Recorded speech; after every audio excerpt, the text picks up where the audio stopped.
5 जुलैला मराठी दिवस साजरा करणार आहोत आणि त्याचं पंतप्रधान नरेंद्र मोदी आणि अमित शाह यांना निमंत्रण देणार असल्याचं शिवसेना उद्धव बाळासाहेब ठाकरे पक्षाचे नेते संजय राऊत यांनी म्हटलंय।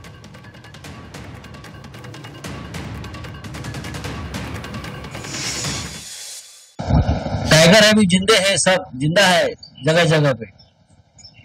आणि 5 जुलैला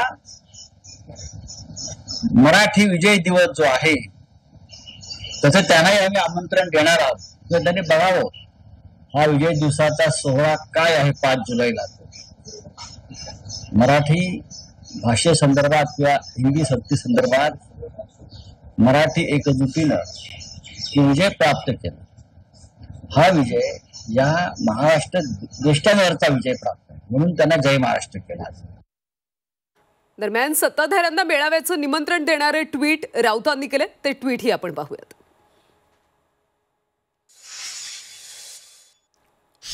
राऊतांनी आपल्या ट्विटमध्ये म्हटलंय, महाराष्ट्राच्या शत्रूंना आणि मराठीच्या मारेकऱ्यांना आव्हान आणि आवाज देणारी घडामोड यावं, जागराला यावं असं म्हणत त्यांनी फडणवीस, अमित शाह, नरेंद्र मोदी आणि एकनाथ शिंदे यांना टॅग केलं।